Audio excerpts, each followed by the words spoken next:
অলপ সময় আগতে বিটিসি সৰকাৰেৰ দ্বাৰা বা হাগ্ৰামা মহিলাই ডাঙ্গৰীয়াৰ নেতৃত্বত যিখন CSB বোৰ্ড গঠন কৰিছে ইয়াক লৈ কিছুমান কথা আমি ক'ব বিচাৰিছো যে যি হাগ্ৰামা মহিলাই ডাঙ্গৰীয়াক যোৱা বিটিসি সৰকাৰত বনোৱাৰ ক্ষেত্ৰত বিটিসিত থকা মুছলমান ৰাইজে হিয়া উজাৰি ভোট দিছিল অৰ্থাৎ 80%কৈ বেছি ভোট দি হাগ্ৰামা মহিলাই ডাঙ্গৰীয়াক জয়যুক্ত কৰাইছে আৰু সৰকাৰ বনোৱাৰ ক্ষেত্ৰত সম্পূৰ্ণভাৱে সহযোগিতা কৰিছে। যেতিয়া হাগ্ৰামা মহিলাই ডাঙ্গৰীয়াই সৰকাৰ কৰিলে তেতিয়াই মুছলমান সমাজক 1 নম্বৰ প্ৰতাৰক হিচাপে তেওঁ নিজকে চিহ্নিত কৰিছে।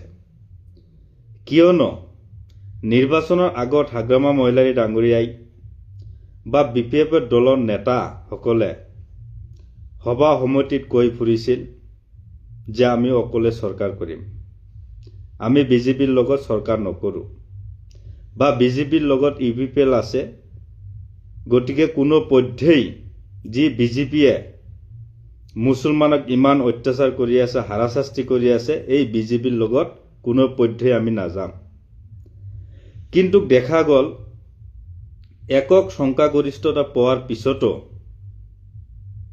28টাকে সিট পোৱাৰ পিছতো হাগ্ৰামা মহিলাই ডাঙ্গৰীয়াই বিজেপিৰ লগত হাত মিলাই তেখেত সৰকাৰ কৰিলে। যি বিজেপিয়ে মুছলমান ৰাইজক টৰ্চাৰিং কৰি থাকে, অবৈধভাৱে উচ্ছেদ কৰি থাকে, এই বিজেপিৰ লগত মিত্ৰালি কৰি সৰকাৰ গঠন কৰি 1 নম্বৰ প্ৰতাৰক হিচাপে তেওঁ প্ৰতিষ্ঠা কৰিলে।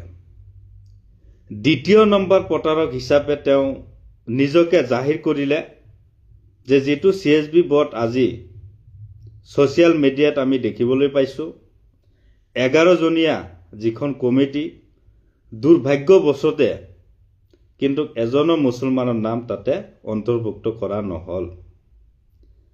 যি মুছলমানে